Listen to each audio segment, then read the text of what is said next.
Hello, hello, hello. Welcome back to Joe Daddy's Garage. It is Monday, May 6th, 2024. I hope you all had a good week. I hope you got some work done on your projects, and I hope we can have a good discussion here tonight. I appreciate all of you coming and being here and being part of this live stream. I generally have 50, maybe 40 to 50 people, sometimes 60 people on the live stream, and that's fantastic. If you are watching this live stream, go ahead and hit that thumbs up button, and also hit the subscribe button if you haven't already, if you're interested in seeing more videos related to classic cars. In particular, I think the bulk of my videos are all Mustangs. So you'll see that there is on the thumbnail, there is a green Mustang in the thumbnail, and that car is known as Jade. That is the 1968 Mustang that I did a complete rebuild on from end to end. Cut out a lot of metal, fixed everything, added air conditioning and power steering and power brakes, and of course painted it and everything else. So the car turned out really nice. So if you're interested in seeing videos about that particular car, look up the playlist for Jade. Otherwise, I have other playlists on the channel. I have Mystique, which is a 65 Mustang that I did that I painted Acapulco blue. That has some more sheet metal repairs on it. And there is a light blue Mustang, which is another 65 that is a complete rebuild as well. Full floor pan, quarters, new doors, new fenders, the whole thing was redone. And also there's one other car known as the Brooklyn Pony that is a 1966 convertible that I did, and I was not able to complete that car due to complications with the owner not providing me parts and whatnot. So that car did turn out pretty nice. I got it all the way to a roller and was unable to finish it, unfortunately. And of course, the car that is in the shop right now, many of you have seen this. This is known as the Crunchy Cobra Jet or Slither. This is the 69 Mach 1 428 Cobra Jet car that I'm building or rebuilding from a pretty rusty Hulk. So that covers the most of the what I have on the channel. When I do these live streams, they are intended to be about classic cars, and they can be just about anything in my range of, let's say, 55 to about 78, 79. That's where I kind of cut that off. So if you're new to this, that's what we're going to talk about. And I encourage everybody, if you have questions that you want to bring up, or a subject matter, or need something addressed, maybe we can help out. I know that we have helped a lot of people out with problems they've had of their builds, and have been able to resolve quite a few situations. Also, if you are interested, if you have a project that you want to share and post some pictures of it, I have a link at the bottom of the screen. That is a live email right now. So it's joedaddysgarage@gmail.com. And if you feel like you want to send me a picture or something of your project, I can also put that on the screen and show it to everybody, and we can see what's going on. We've had some really good projects show up over the past several years, and I've shown pictures of a bunch of those. And it's always neat to see what everybody's working on, and updates and that sort of thing. So again, this is my Monday night live stream. I do this at 7 o'clock unless something comes up where I can't make it. And if I can't make it, well, it's just how it goes. But I do try to keep this going and keep people interested. And again, we try to help each other out with questions. So let's see who's here tonight. First in is Rick Gain. Hope everybody's doing well. Hit the like button and make sure you're subscribed. Lots of good, valuable information to be heard here. Yes. Thank you, Rick. Oh, and you also get a bell for participating. Kind of a little reward system. And Rick says also, time for me to start thinking about fixing the leak in my C4 transmission. That's never fun. And the attention to detail you are putting into working on the Mach 1 is wonderful. Thank you, Rick. That is, I know I've had some feedback on what I'm doing to the car, and of course you'll have naysayers that may have have one angle that they don't like what I'm doing or whatever, and you also have other people who are very encouraging and they like to see what's going on and what I'm trying to do. I'm trying to do what Charles wanted. So whenever I'm applying paints or anything like that, it's really to kind of fulfill what Charles wanted done to the car. And I've shared some information with some people, my patrons, and some different things. And I've also referenced the video for this particular phase of it by Jerry Heasley. And I had a great comment brought up on my Patreon. And it was the fact that as I'm doing this car and doing the underside and painting it all red, and as I mentioned that I will be doing the top side, the inside of the car red as well, that the car would not have been visibly red when it was finished. And whenever Jerry Heasley was painting that, he was applying the primer to the inside of the car, but then he came back and he sprayed red on top of that. And I really didn't catch that until it was brought up, because the car itself was red. And so he was spraying that, and I just kind of didn't make that connection that there would be some different colors, the body color. So I will be putting the red on the inside of the car, and I will be adding body color later on. I did find another video that was from a gentleman in Australia, and he was really doing a fantastic job of explaining where the colors were and different things on these Mustangs. So pretty cool to see some of that information.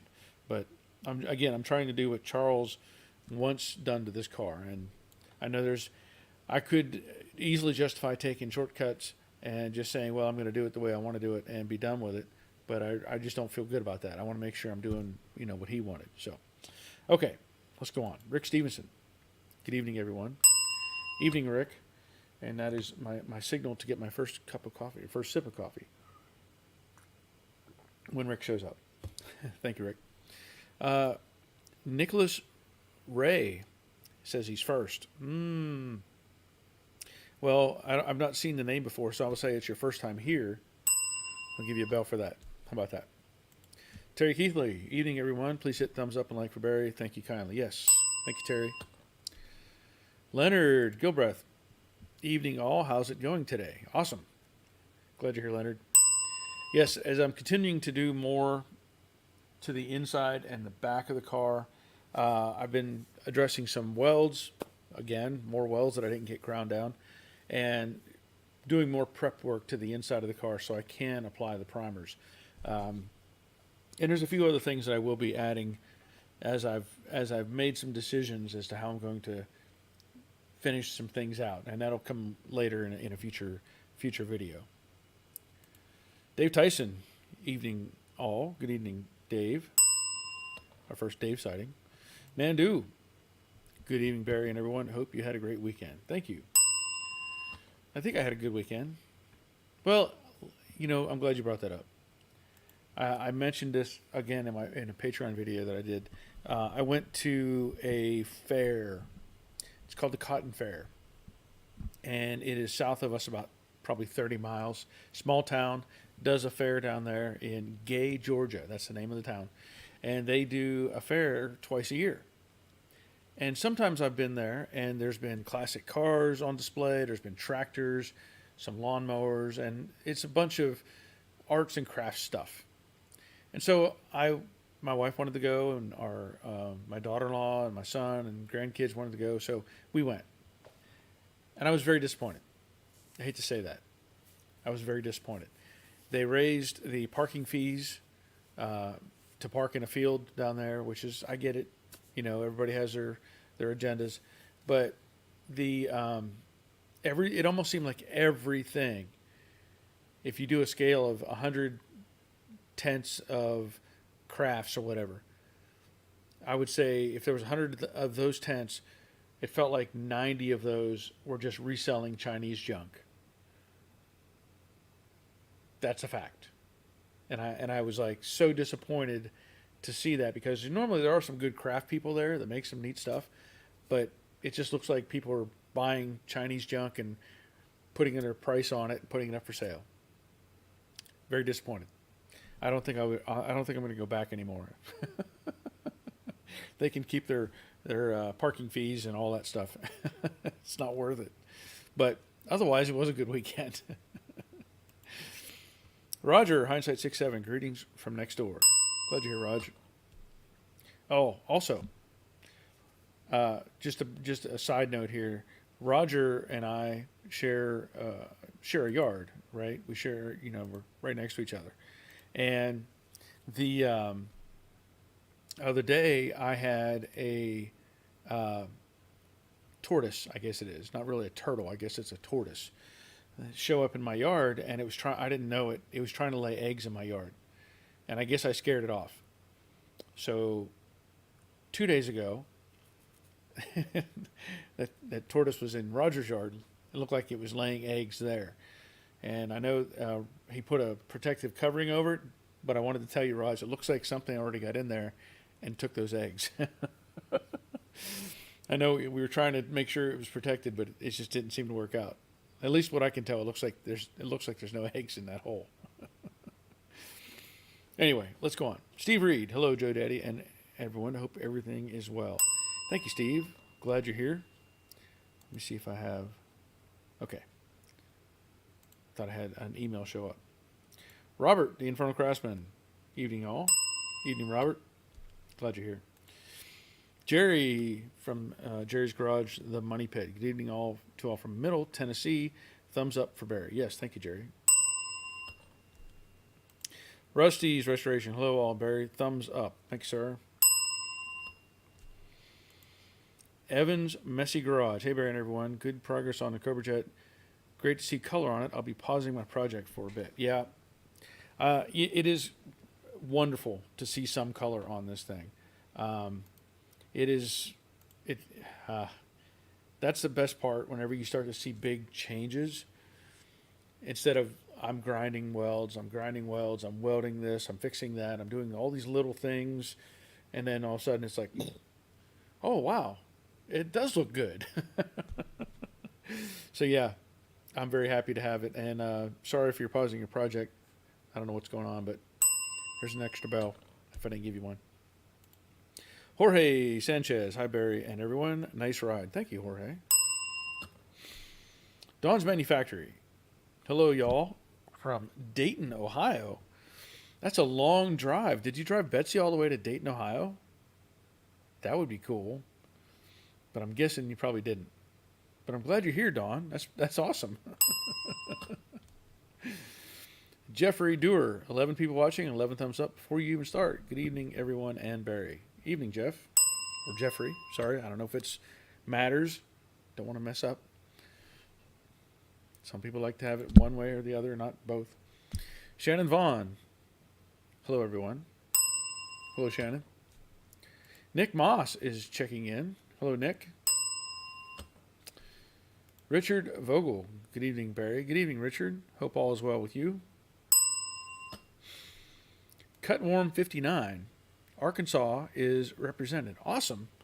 Cut Warm 59. That looks like a new name. I'm pretty sure I haven't seen that before. Glad you're here. Jay Living, I'm here. Awesome. It reminds me, it's like, how was it? In school, they'd call your name and you say, here, here, whatever. And then you'd have some of those kids that would go, present, I like that. I'm here. Wild Bill, just watching, drinking my coffee. All right. That's good. Dave Conville. Good evening, all. That's our second Dave sighting. Leonard, watched you do both and still go back and watch them over and over again. Yeah, talking about the other cars.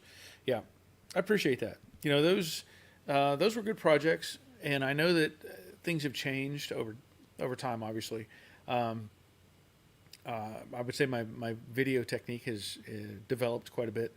I look back at some of the videos that I made for the light blue Mustang, which I've re-edited some of those and reposted, and they got the message across, but it really didn't go into the deeper detail that I'm doing now, and I'm trying to show people.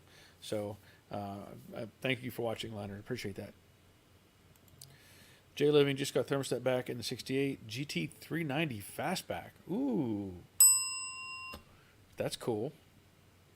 That's very cool. I've been grinding in here, so I don't know if I've got dust in my lungs now. I didn't have a respirator on. I know I did the wrong thing. Harvey checking in, Rallycat Garage, Lowberry from the crew at Rallycat Garage. Glad you're here, Harvey. Hope all is well. Michael Pagliarini, good evening to all. Evening, Michael. James Smothers, good evening, everyone. Evening, James. And I think James is soon going to be putting out a video on his channel, from what I gather. So that'll be interesting. Don's Manufactory freezing up for me might be on my end. Okay. I don't know if there's anybody else having any problems or not. Wild Bill finally got my 93 F-150 to pass emissions. Only took 2 years to find a melted plastic hard vacuum line. Oh boy. So at 93, wait a minute. You still have to do emissions on that? 93. What state are you in? I know in Georgia, I think is it 25 years? I think it's after 25 years, they don't even have an emissions test. So, wow, that's, I'm glad it passed, but man, 93, that's a long time to go back.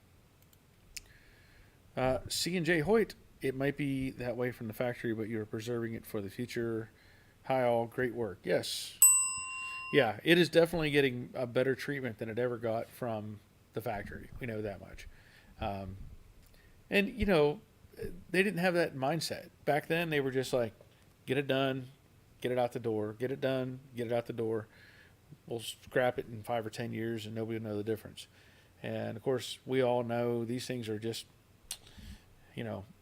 our treasures that we want to keep and preserve. So, yeah, we got to do a good job of keeping up and making them better than they were. Leonard sounds like a California swap meet. Talking about all the cars. Richard, are you going to apply rubberized undercoating over the red oxide primer underneath the car or leave it red oxide? That's a good question. I don't feel like I need to put any more undercoating on in the bottom of the car itself. And I know I'm not doing a concourse correct car. And the dealer would have maybe added some or something along those lines.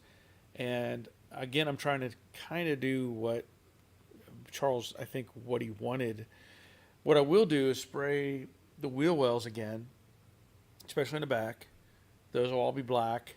You probably will see some red, though, because if they did it at the factory, they would have sprayed into the wheel well, not against the quarter panel, from what I gather. So they would have just been trying to coat it, and you might see a band of red, and I don't know if it really makes that much difference. In the front, I will touch up anything with the 3M rubberized stuff and recoat that just to make sure everything is protected and covered. I don't know if I want to go too far down below or if it's going to need it. I know that we can see the value in that. And again, we're comparing that to how they were made originally and what kind of life they're going to have moving forward. Again, these cars rarely ever see any kind of bad weather at all. And if they did, they're not going to be sitting in it and for an extended period of time and suffering from it, I would think. So I really haven't really thought about it very, very much. But I might just leave it red on the bottom. I did try to use, I had parts of the original car still. Well, all of the original, everything is still here. And that's where I even found the red on the inside of the quarter panel. I found a pocket about that big that was still there. And I found some on the bottom of the lower cowl where it was red. And so that's what has encouraged me to make sure I spray all those areas again to try to cover up the silver and stuff. So, Cutworm, hi, Brother Bear. I'm tickled to see you again from the hills of Arkansas. Okay. I'm glad you're here, Cutworm. Dawn, not Betsy, a F-350 with camper. Oh, okay. Well, that's good. I'm glad you're making a camping trip. Are you going to come down south? Come on down. Jay Living says, right. LOL. Richard Byrne. Hello, everyone. Hope all is well. Glad you're here, Richard. Evan, all good things. I just need to scramble, throw everything back into the car, and get it ready to relocate. Okay. That's never fun. Oh,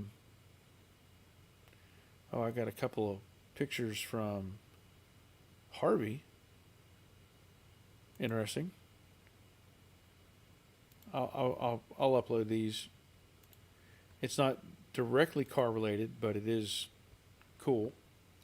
So let me get those started up here. Give me just 1 second. Got to hit the magic download button. And it takes it a minute or two to get there. So it looks like Harvey has sent me pictures. Let me pull down the comment from Evan. So Harvey sent me some pictures. Let's see here. So it looks like an old Vice. Ah, and he's done a restoration on it. That's pretty cool. That's pretty cool. There's something just really magical about an old Vice, knowing that they've been around and used and abused, and who knows what all they've done in their lives. But that is a Chas Parker Company, Meriden, Connecticut, USA. Yeah, that's really cool, Harvey. So you found a crusty Vice. And it's hard to beat a good Vice. You know, in fact, I have two Wilton Vices mounted in the garage, one on either side of the shop. And I have another one that's not mounted to anything. I've had it on the floor. Sometimes I'll throw it up on the bench. But you can't, it's almost like you can't have enough of those. I almost need to put one out of the way in the back, just so I don't have to go all over the place to use the Vice. But yeah, they're very, very handy to have, and it makes sense sometimes to have more than one. Denny Alvey. Hey everyone. Hey Barry. Greetings from Kentucky. Glad you're here, Denny. Jay Living sent you some pics of and video of my 68. Okay. I have not received those. You may not have sent them to the correct email. You don't put, if you try sending it to Joe Daddy's, there's no apostrophe. I know some people have tried to do that. Joe Daddy's Garage at gmail.com. Just straight up. No apostrophe S. Larry Fordyce, hi y'all from Okinawa. Konnichiwa. Or whatever. Glad you're here, Larry. I have one viewer from Japan. Rick, please be careful when doing work that can affect your lungs. There's nothing more important than your health and safety. Yes, I agree. I agree. Thank you, Rick. Wild Bill in Arizona. So they still have emissions back to 93? I mean, that's ridiculous. I don't know what they charge. You know, do they charge you for that? Because here in Georgia, it's like about $20 to get an emissions test done, and you can't get your tag until you have the emissions test. So, yeah, that's a long time though. 93. That makes no sense. Jay Living, 15 years in Georgia. Okay. Yeah, I've been in Georgia for 30, 33 years. Yeah. Danny Alvey dreamed that I was looking at a 69 Q Code Mach 1 with no front frame rails and all the sheet metal and structure need replacing. What a nightmare. 9500. Oh my. You dreamed you were looking at one of those? I've had, and maybe it was you. I don't know. I've had because and I apologize if I haven't if I lose track, because I've said before I get a lot of people that send me questions or comments or ask for advice, and I've had somebody recently send me some pictures of I thought it was a 69, and I don't remember the price. I don't remember the whole situation, but the car was extremely rough. It sounds kind of like that. Sounds kind of like that. So I don't know if it was you or not, but there was definitely some pictures sent to me that looked like that situation for sure. Leonard, Okinawa, haven't been there in 50 years. Yeah, never been there myself. I wouldn't mind visiting though. I would like to visit. Harvey, thanks Barry. The Vice was a throwaway from a closed down factory dated in 1930s. Nice addition to our garage. That is awesome. You know, and the crazy thing is, if people only realized how much a Vice costs, like a good Vice, not a Harbor Freight, not a Northern Tools, but like a real Vice, what they sell for. And I know that I've had the Wilton Vice that I have, either one of those. If you look them up, they're like $400 or $500. They get a lot of money for these things, but they also don't fall apart. They don't break. And one like that, it's old and just tough. You can't beat that. You can't compare it to anything that you would buy from Walmart or Home Depot or Lowe's or any of those places. Those old ones are just tough. Leonard, in California, it's from 76 on for emissions. Another reason why I won't live in California. Yeah. Man. Oh. Marcus Frisk, hi all from Texas, emissions back to 25 years, so 1999. Yeah. That's you know that's not a cool. That's a rough thought. When you think 25 years ago, that was 1972, right? No. No, that was 1999. Oh man. That's not cool. You look at these, you hear these songs on the radio, and you're like, oh yeah, that one, they say, oh, that song's 40 years old. Wait, what?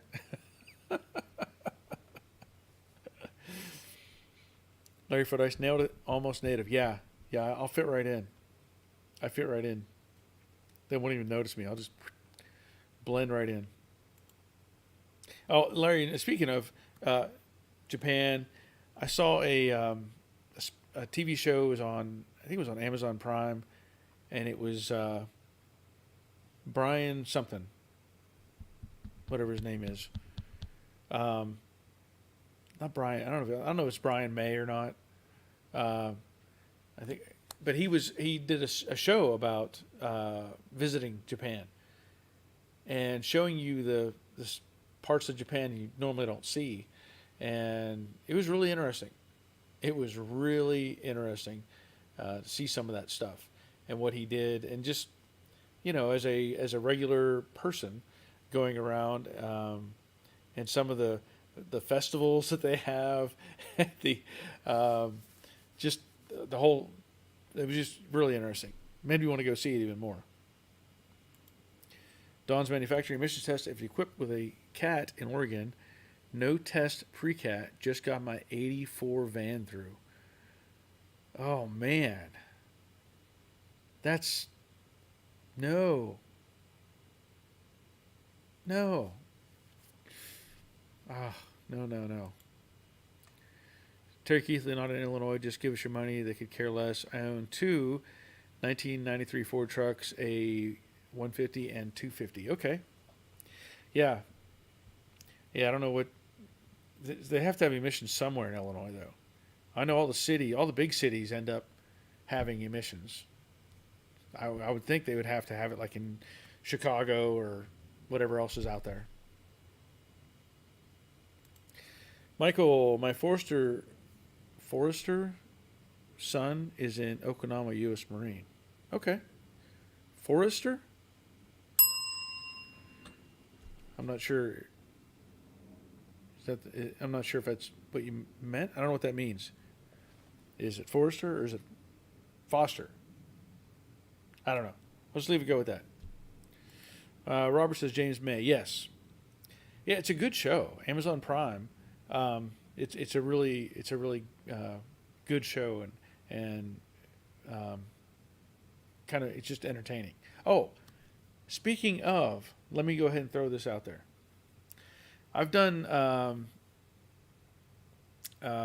since we're talking about Amazon Prime briefly here. I've done some stuff where I've been an extra in some or background actor in like some small movie parts and I try to be in the Walking Dead series.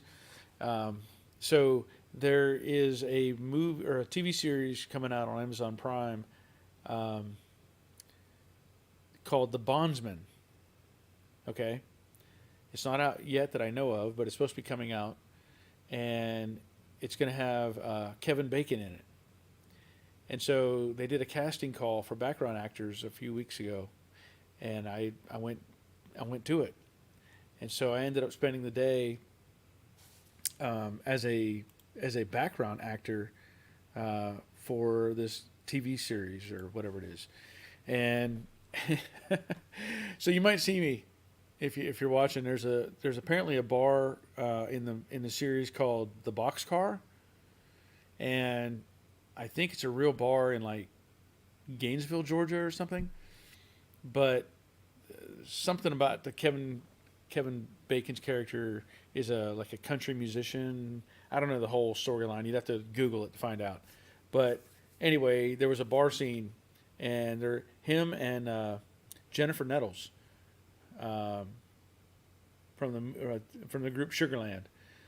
They sang this song on stage with a live band, and we were in the crowd, so we were all like cheering and doing all kinds of stuff. So just know you might end up seeing me in a as a background actor in a Kevin Costner TV show. Okay, Leonard. That's why pre-75. Pre-75 vehicles go for so much. So they're more. You're saying that the value is up because they don't have to have emissions testing. I get that. Thank you, Leonard. James, when I lived in New York State, it's from 76 and must run on dyno. If the car doesn't have OBD2, we had a 77 Mercedes Roadster catch fire. Oh, that's not fun. You know, it's funny though. We used to have all the dyno machine thing here everywhere in Georgia, and I don't even know if anybody has that anymore because they only go back 25 years. So I'm sure OBD2 is a standard.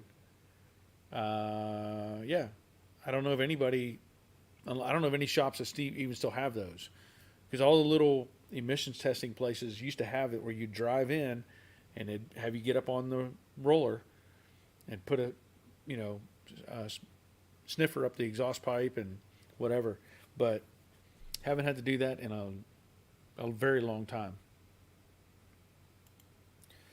Dave Tyson, I guess Minnesota had testing mid 80s, not anymore. Okay. Dawn, the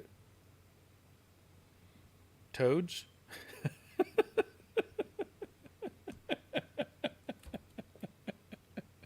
You know, I'm just reading what you wrote, but that's funny. The toads suck in Illinois. Ask me how I know. I know you meant roads. I know you did. But that's a great line. How do you know that? Thank you, Don. That's a good chuckle. Appreciate that. Donnie Williams, I got a thumbs up. Thank you, Donnie. Glad you're here. And yes, he did come back and say roads. Cutworm 59, no silly inspection here. Antique license plates are $7. No restrictions. Ooh. Wow, that's cool. Can't argue with that. Terry Keithley, not much of I-80. The impoverished live down here. Not south of I-80. Oh, we're talking about Illinois. Okay. Leonard, they dyno test in L.A. Okay. Timbo. Don, I got to believe that the roads in pure Michigan are absolutely horrible. Yeah. Yeah, I'm sure they are. Glad to hear Timbo. Leonard, oh, I'm sorry. He also said a dyno test. Yeah, we got that. Robert, I am in the background of 2 episodes of Magnum PI. I don't remember which ones anymore. And you were also in the background of the news footage for the eclipse. Don't forget about that. At the zoo, they caught you in the background. You're famous. Michael, foster son, I still consider him my son, little brother to my daughters. That's awesome. Yeah, I figured that's what you meant, but when I read Forrester, I was like, oh, I don't know what that means, but that's awesome. Yeah, I'm glad that you have considered him to be your son. Yes, that's awesome. Jay Living wouldn't let me send Gmail. Huh. That's odd. Okay. I can't help you then. Dawn, I'll correct that. It's Indiana where the road sucked. Got real nice at the Ohio state line. Okay. Well, that's good. Nick says, "What are you doing to these toads, Dawn?"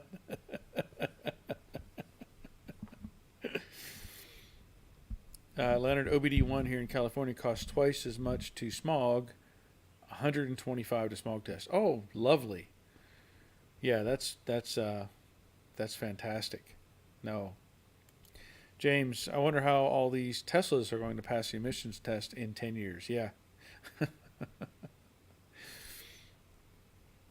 Larry, got a party with Dawn.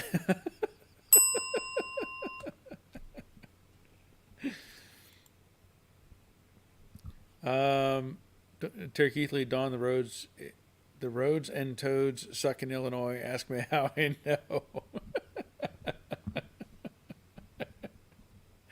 Okay, we get off tangent. Jay Living, I've been in Georgia 49 years, 15 years or newer on emissions.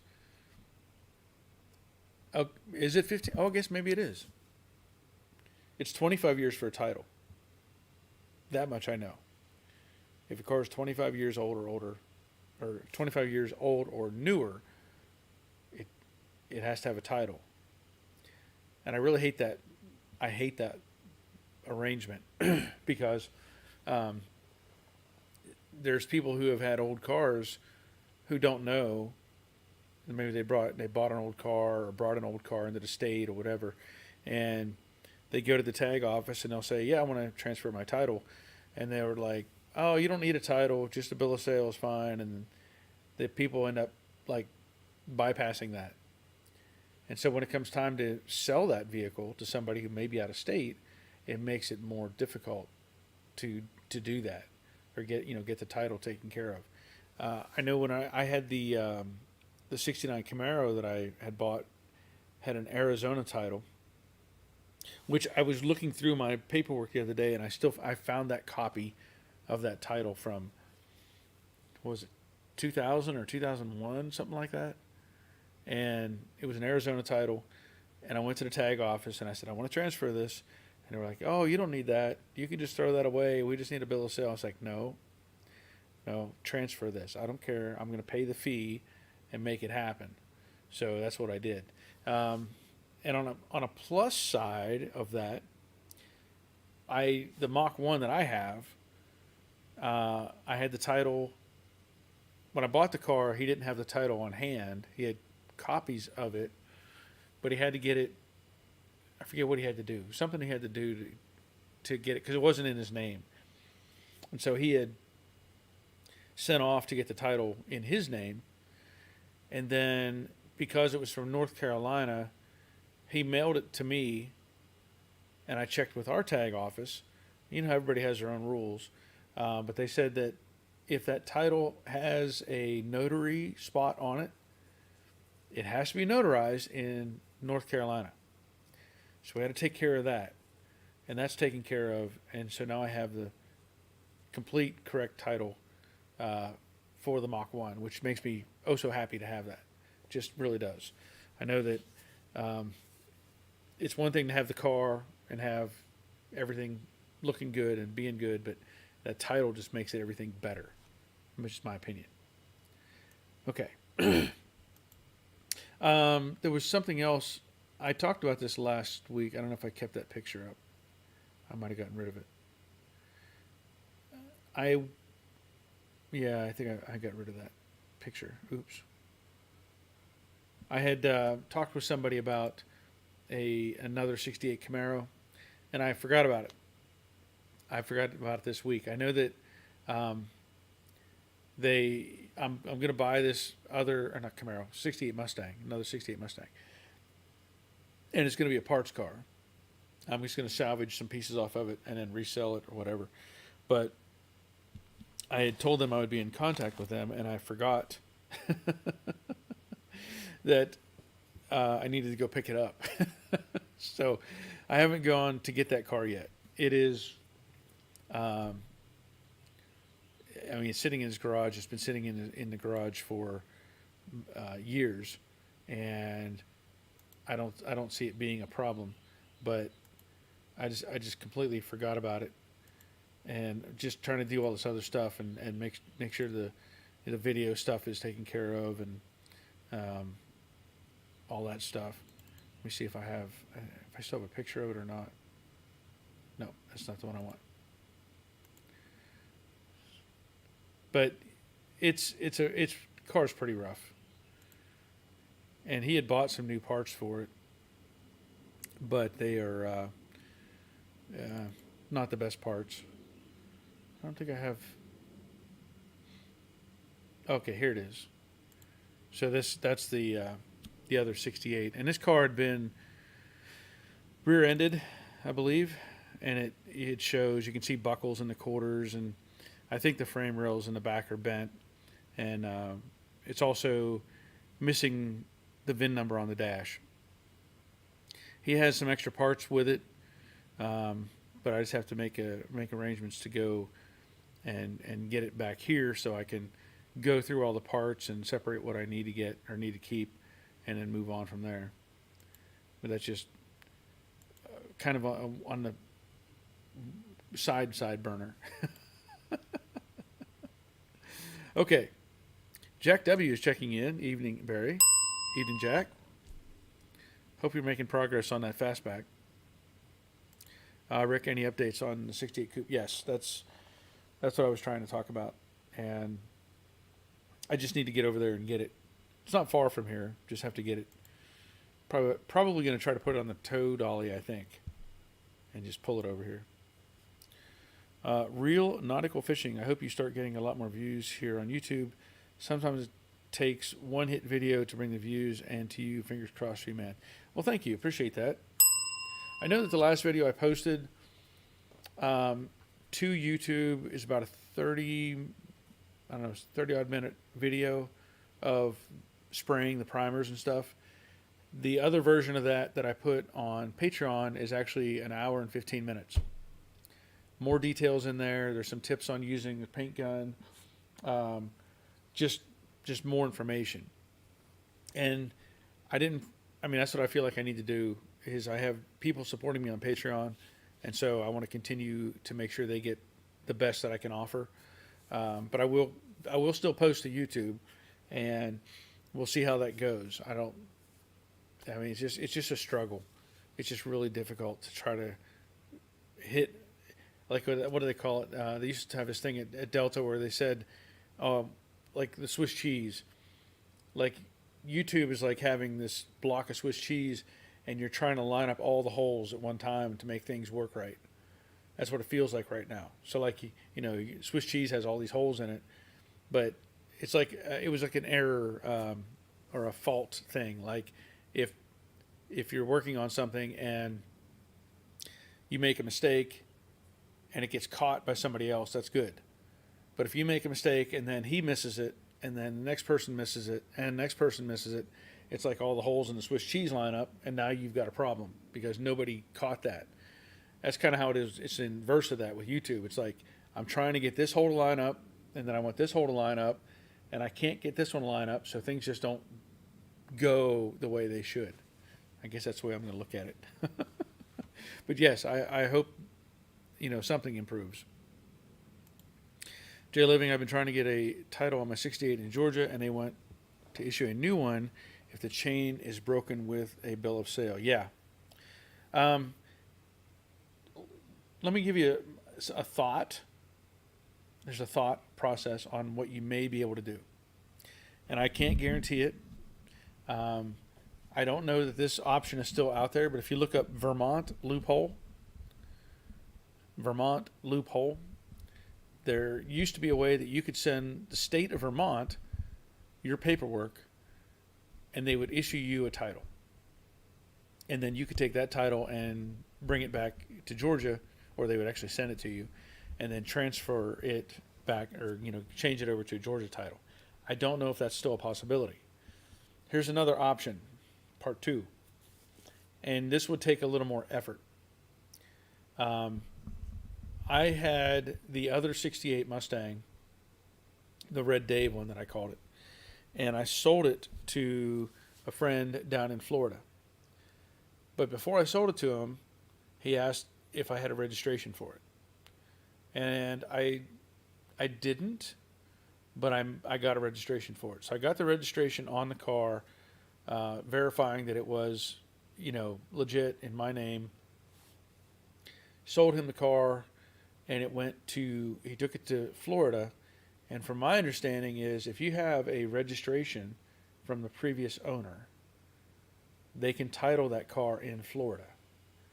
So this, again, would be multiple steps, but you would have to probably know somebody in Florida that would be willing to help you out. And I think the car actually has to go to Florida so that they can look at it and verify the VIN numbers. Otherwise, you could just show up with a registration and say, yeah, here's my car, right? And no proof of anything. So that may be just another step you may have to take. And that's what my understanding anyway. So I hope I'm not giving bad advice, but that's kind of my understanding, at least how Florida operates. Leonard got a chance to buy a set of 351 Cleveland 4-barrel heads, but they need to be checked for cracks. Well, I guess that's a good thing. Let's hope they're not messed up. Nick, I want to buy the quarter window guides and regulators if it has them. I found out what's wrong with my driver's quarter window, and it's the guide being different. No idea what it goes to. Okay. Well, we might be able to pull that off, Nick. I mean, I'm going to pull out whatever I feel like is good on this car. And if the rear window regulators are good, well, we can probably figure something out. So, yeah. Let's see. James Smothers, you should do a how to buy a classic Mustang video. That's not a bad idea at all. That's really not a bad idea. As much as I've been through every square inch of these cars, it would be beneficial to a lot of people to see that type of thing. I might have to consider that. So I could, because I have the 67 out here, I would have this other 68, which may or may not have specific damage that would be noticeable. And I also have the blue 68, which is almost rust free. And then I have jade. So I could almost do a step by step and say, look, if you're looking to get one of these, you need to look for this, and then look at this, and then look at this, and be able to have all 4 cars in one shot. That would be interesting. Not a bad idea.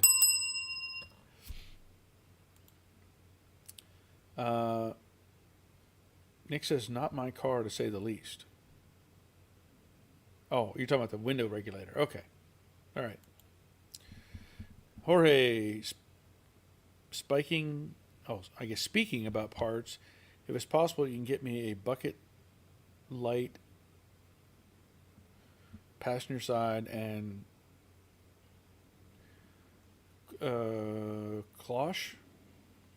Maybe clutch pedal? Maybe that's what it means. Clutch. It says cloche for my 67. Yeah, I know I don't have any pedals. Well, actually, I might have a set of pedals. I don't know. I'd have to see what I have. But you need a headlight bucket assembly, I guess, passenger side. Yeah, I don't know. I might have pedals. I'd have to look. C&J, love the mess that you had on the video from the leak. Love the mess you had on the video from the leak. Keeping it real. Wait a minute. Leak. What are we talking about? You have to refresh my memory now. I'm not sure what we're talking about.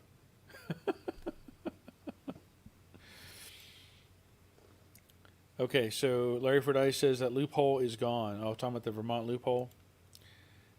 James Smothers, Vermont is not accepted in Georgia. Georgia says no to Vermont for title. Okay, well, that's good to know. Rick Gain, from what I've heard, the Vermont loophole was closed because it was advertised way too much on YouTube. People took advantage of it so much that they shut it down. Okay. Jack W., yes, I'm working on the quarters. Found some more rot on the rear seat brace that I'm piecing in. Easier to do with a quarter off. Yes, definitely. James Smothers' only choice now for a title is to pay a title recovery company. Well, yeah. Like I said, it may be possible to do the Florida thing, but you have to take the car there. It has to be registered to somebody who lives there. They have to get the title, and then you'd have to get it back from them. That's the only way I could see it. I don't know. I'm half tempted to try it, but I haven't gotten that far. Ricky, and I have a bucket passenger seat for a 67. Oh, yeah. And he says, sorry, I thought that was a bucket seat, not a headlight bucket. Yeah. Oh, the primer that leaked out the top. Yes. Yeah. That paint gun. I was spraying. Yay, everything's going great. And all of a sudden, blip, blip, blip, blip, black paint started pouring out of the cup. And I was like, ah. So I had to stop, reset things, and start over. But overall, again, I'm very happy with how this looks. And I will be, trying to get the video out this coming week. I know I have, I'm making a trip on Saturday. I have to go I'm actually going to Chicago. A friend that I served with, somebody I won't go into details. I'm sure they're not watching, but I'm not going to go into details. Just because I might mess things up. So I'm not even going to talk about it. Anyway, so what else is going on? I know that somebody tried to send me pictures, but it wouldn't send. So, yeah. And I keep getting these goofy collaboration offers. And these people, I'm not going to show the. I'm not going to put it on here, but I get these crazy things. This company wants to send me this little pink kid's camera. Okay, they want to send me this little camera, and they send me this. The email says your impact in the short video domain is truly impressive, and we believe that collaborating could lead to mutual benefits. This is a product with promising prospects, and we believe it will sell well with your promotion. And it's this little kid's camera with unicorns on it. That tells me they're not watching my videos. They have no idea what I'm doing. Jay Living, what would you take for the steel dash in 68 parts car if it's good with no rust holes? I don't know. I mean, I guess I haven't really thought about stuff like that. The dash, it's a non-AC car, so it's not going to have any, the vent holes for the AC. But yeah, it's something I can look at. But how does that? Is that bolted in or welded in though? It's welded in, right? So it'd have to be separated out of that. I don't know. We'll have to look at it.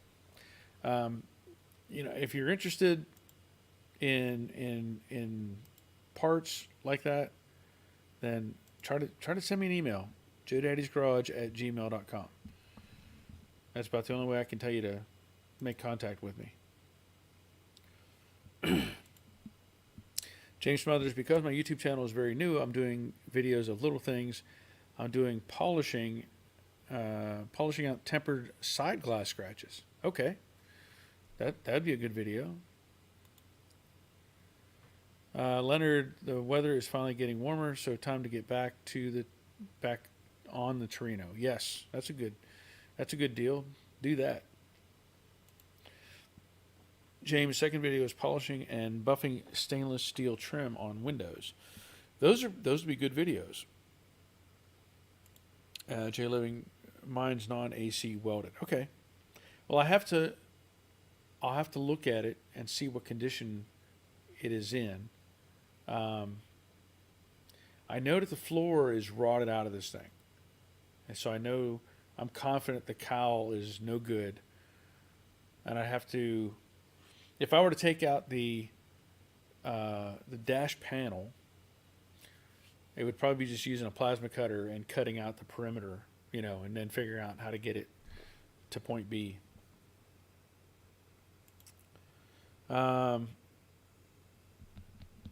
James' third video, restoring quarter window frames.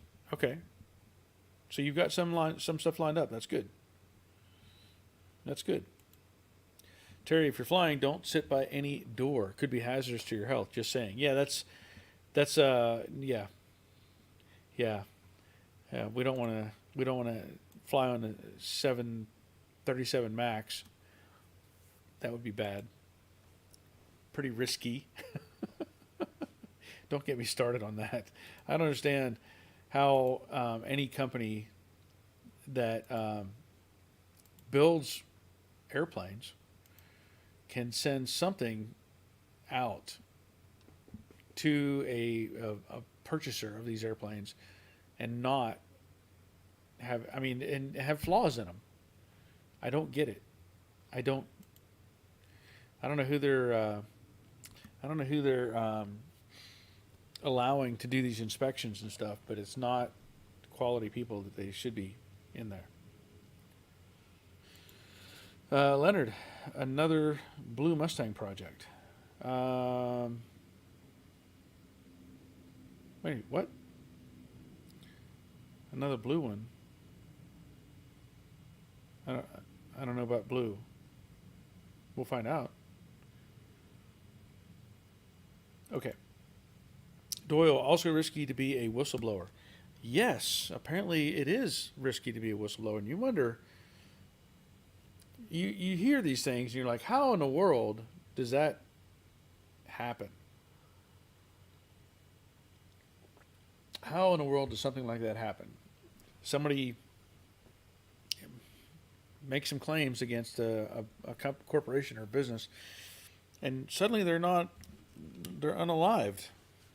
for some reason. Not cool. Not cool. And those are the people that should be getting praise for pointing out, hey, this isn't up to standard.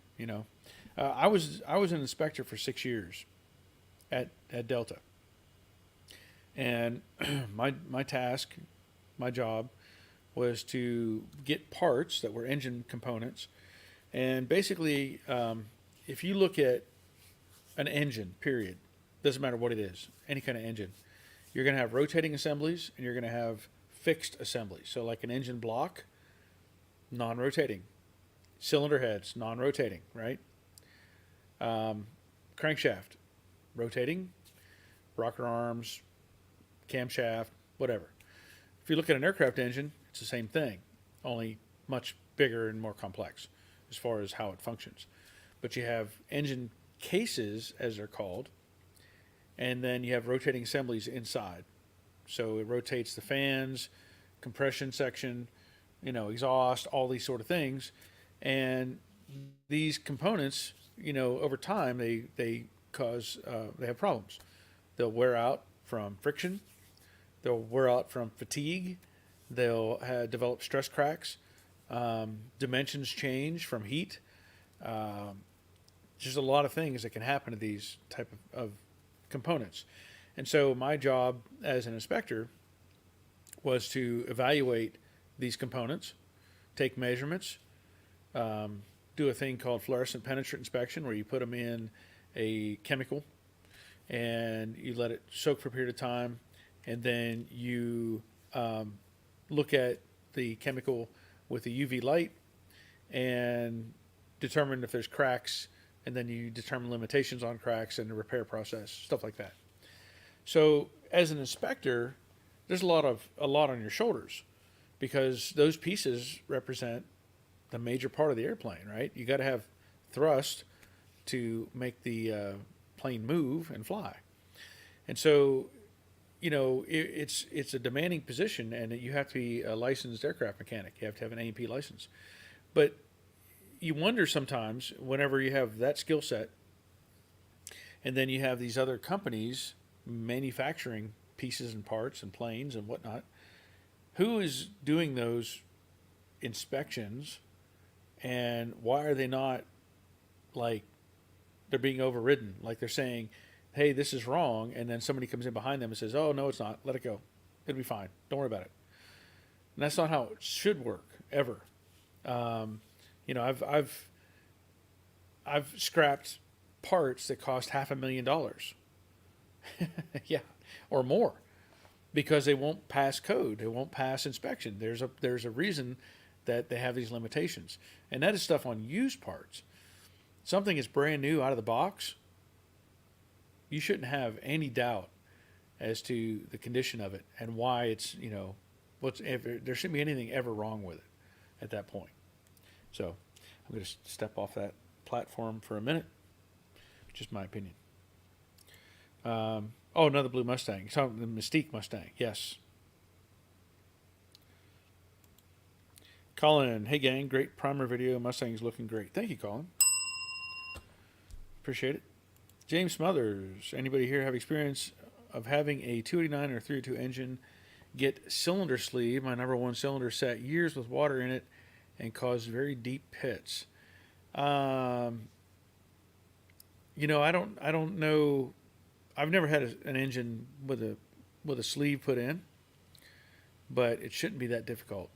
Any good machine shop should be able to put a sleeve in there for you. I say should, and they should be able to do that. Leonard, that's why third-party builders really need to be double-checked. Yes, I agree 100%. I don't know. You wonder how people get in a position they're in, or how things get overlooked. and it just shouldn't be that way. You know, when we're working on airplanes, they tell us, hey, this thing just can't pull over on the side of on a cloud somewhere and get worked on. You know, there are lives at stake, and if you don't take that role serious, you don't need to be in the aircraft industry. That's a fact. Robert, the engine rebuilder my dad ran after he retired, sleeved engines, but only expensive core ones, i.e. 454s, etc. Okay. Yeah, I mean, it's one of those things where I don't know what it would cost. I'm sure you could contact a machine shop and say, hey, you know, I want to have this cylinder sleeved. I may have to have some work like that done myself. I've got a 289 that's out of the 67. It had water in it. I don't know if anything is damaged or not. I know that one of the pistons is definitely damaged because the owner tried to break it loose with a wooden block and a hammer and punched a hole right through the top of the piston. So I know that's a no-go there. But I hope he didn't damage the rest of the block. Leonard had a machine. I guess have a machine shop do it if you can find a good one. Yeah. James, my block is actually date coded. Original must save. Okay. I get it. Michael, in some cases, it's cheaper to find a new block. That is true. And what's, you know, I think I've mentioned this before. I have a Mexico replacement block, 289, with the big thick bearing caps for the crankshaft. It came with the Polko Mustang, the other blue Mustang that I have. Robert, have it Magnaflux first to make sure it's a usable core. Very common for them to not be usable. Yeah. Yeah. I know I'll have to have that one I have checked as well. I don't know the condition of this other one I have, which is the service replacement. Mexico, from what I gather, it's supposed to be the hypo replacement. I don't know, 289, 302, whatever. But I don't know the status of it. I know it's a bare block, and I don't know if I still have those pictures or not. I probably don't have them on here. I did take pictures of it. Anyway, man, my voice is starting to get rough already. Leonard says it can be done. Just check their operation out. Yeah, that's the hard part. I haven't had an engine rebuilt in many years. Many years. In fact, it was probably a small block Chevy that I had rebuilt. But it's been, the machine shop is still here in town, and I guess they're still doing that stuff, but I don't know for sure. I know my plan is to get the 351, not the Windsor that I have out of my Mach 1, but another 351, and I think I'm going to have it bored and stroked, and I'm going to have my buddy build it. I'm not even going to put my hands on it. I'll let him do it. Here you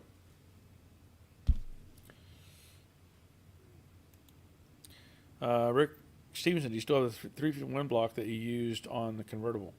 Yes. I currently have the 351 Windsor out of my Mach 1. I have the 351 that I used as a mock-up for the convertible, and then I have another 351. I don't know what it's from, but it's sitting. It's sitting here. So one of those two is probably going to become the stroker engine for my Mach 1. Marcus, aren't the Mexican blocks a different alloy supposed to be better? Yes, that's what they say. It's got more nickel in it, and it has the wide bearing caps that the hypo engines had. So I don't know if this block's any good or not. I've had some people tell me that block's worth about $1,000 the way it is, with the caps and everything. But I haven't. I don't know what the condition is of it. Rick, I have my original 289 from my 65. It's just been sitting for 25 years, unsure of what I'm going to do with it. Truthfully, it's just in the way right now. I'm sure that would be a good engine for somebody to have. I mean, unless you're going to sell the car and everything all together, and then that engine should probably go with it as a package. Nick, anybody want to see my door cards finally installed after like 8 months? One piece product glass took some soul from me, I'll say that. I don't know if we'll be able to get them on tonight or not, but you can send me some pictures if you want, Nick. And then we'll see if we can get them up. Michael, my engine was a replacement to my car. I guess 66 high performance. It was cheaper to get a stroker crank than to have mine cut. Yeah. Not surprised. Rick Stevenson, the Mexican blocks are supposed to have a higher nickel content. That's what I've been told. Yes. James, I'm pretty sure this engine suffered a cracked cylinder head on number 1. A crack was found between intake and exhaust valve. Machine shop said they can save it by installing hardened valve seats. Yeah, you're going to want those hardened valve seats anyway. So yeah, that'll be good. Leonard says, Robert, there was a machine shop in Dallas that would repair cracked blocks, and I had this guy do a 390 block.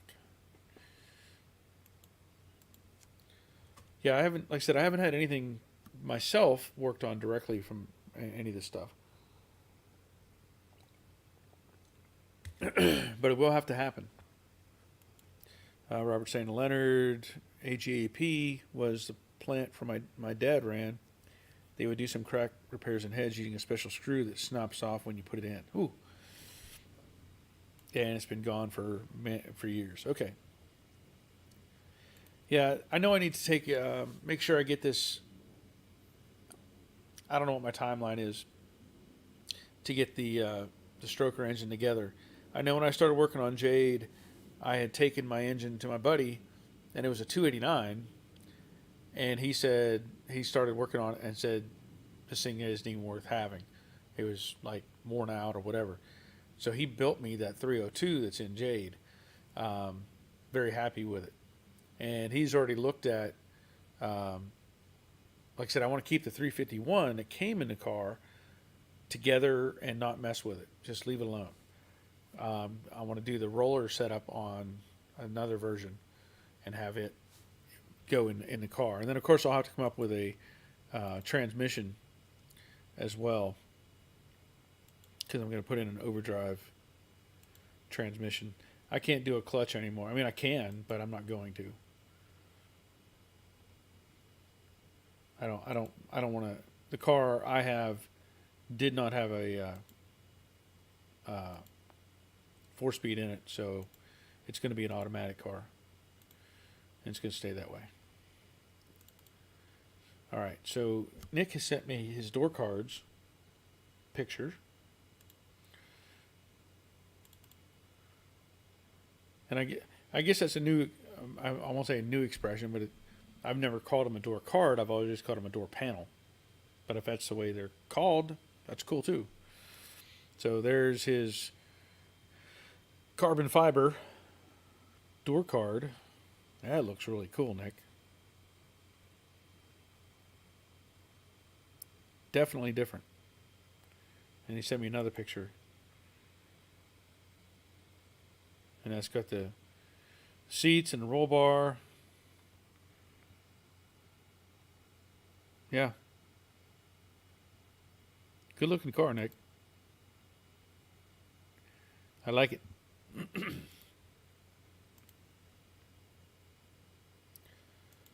Leonard says that is a lost profession. Sad, yes. Robert, we would love to take a later 302 and make a 347 out of it for the 66. Yeah. Doyle, are you still going to assemble the Camaro after Slither moves out? I believe that is the plan. I can't justify having that car sitting around anymore. I'm going to have to finish it. Get the quarters on it. All the pieces that they're going to have to fit right. You know how I am. I don't like to have anything put together wrong. So I'm going to finish putting that together. Probably, I don't know if I'm going to get it in primer or not. I have some other people already interested in it as a roller. So I'll have to see how far that goes. And then with that are some other things I want to consider. Like somebody has modified the firewall. They tried to smooth it.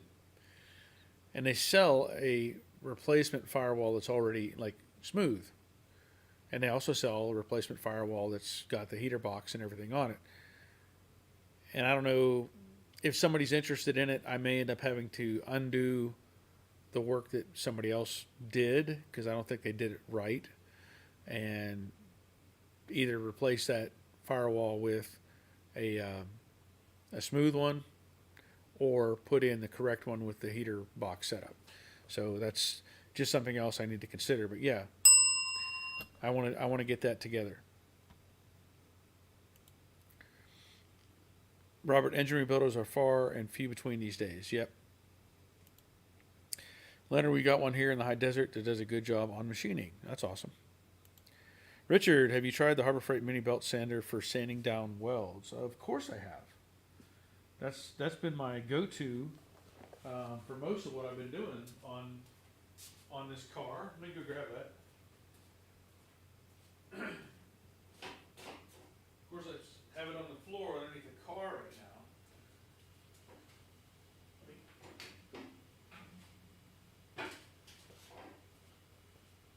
But yeah. Ta-da! The Baxter. This thing is fantastic. I use it a lot. And the little belts, Robert, I think, is the one who turned me on to the belts. They were got them off of Amazon. They had them. It's 1/2 by 18. So if you're looking to get belts, that's the size. 1/2 by 18. I really like this thing. It's easy to change the belts on it, and that thing is just amazing. Does a fantastic job. So yeah. James, I've seen Barry use a cool little belt sander. Yep. Yeah, that thing is worth its weight in gold to me. Maybe not gold. Maybe silver. Not gold. Richard, awesome. I bought the Bauer model and wondered how it worked. Thank you. Yes. Yeah, and those belts, like I said, they had them on Amazon, and I forget how many comes in the package. I don't remember what it cost. This had 20 belts in here, and they were, again, 1/2 by 18. So what you'll find is, it's just you're using just a narrow surface, but you're having so much of movement that it grinds off pretty well. But you'll end up knocking off the grinding material, the sanding material, and you'll know when you need to replace a belt because it's just not doing much, and you're just kind of spinning your wheels, so to speak. Michael says, "What belt are you using?" Oh, sorry. This is, I don't know, the part number 287208. 287208. Again, this is on Amazon. I don't know if you can read that very well. 287208. And 20 of them, 1/2 by 18. And this is 50 grit. 50 grit. And I need to I'm down to 2. I've got to get 2 more. I've got to get another package of those. Car Guy Troy, I grabbed a Milwaukee cordless mini belt sander. I totally love the thing. Yeah, the cordless would be cool. It would.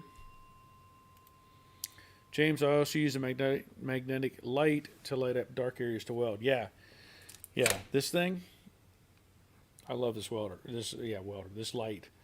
In fact, I got this when Harbor Freight was selling these for like $19. One of them has quit for whatever reason. I don't even know where it's at. I might have tossed the thing. But I still have two of these brand new in the package. Haven't even opened them. They've been in my reserve for a while. Robert bought a couple batches of those belts since they were so cheap at the time. Great tool. Yeah, I need to get some more of those.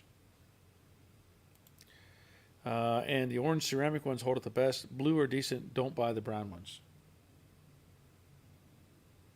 Okay. I'm guessing these are the orange ones. Jay Living, I've been needing to get one of those sanders and a spot and stud welder. Yeah. Yep.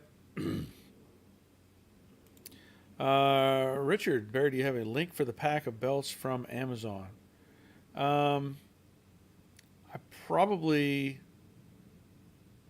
I'd have to look and see. I have my Amazon page. They may be listed on there, directly on the Amazon page. If not, I can find you a link. But because if you look on the bottom of my my descriptions of my videos, it'll have all my discount stuff. So whether it's the welder or Evolution Power Tools or Amazon links or Patreon, all that stuff is below the video. And I think if you go to the Amazon page, it'll also show you my different categories. And I have one like frequently used tools or something like that, and I should have a link there. Robert, VSM is the company, German-made belts. And Richard says, thanks for the info, Robert. Yep. Michael, I use the 3M, but not cheap. 10 belts are $30. Ooh. Yeah, these weren't that expensive, and this was 20 belts. So maybe a trade-off. I don't know. Robert says 3M are great too. Yeah. Yeah. All right, James. Good night, everyone. Enjoyed the conversation tonight. Yeah, I'm about to a stop point as well. My voice is starting to feel really, really rough, and it's been an hour and 25 minutes, whatever. So that's probably a good time to call it a night. Yeah. So at this point, I do plan to be back next Monday at 7. Like I said, I'm taking a trip over the weekend, and I could probably talk more about that when I get back on Monday.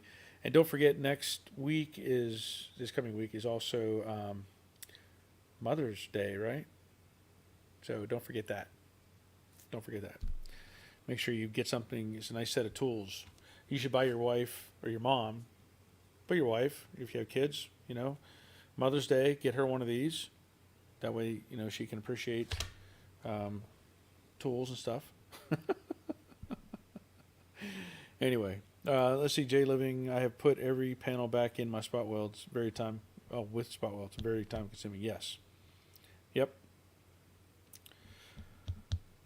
Okay.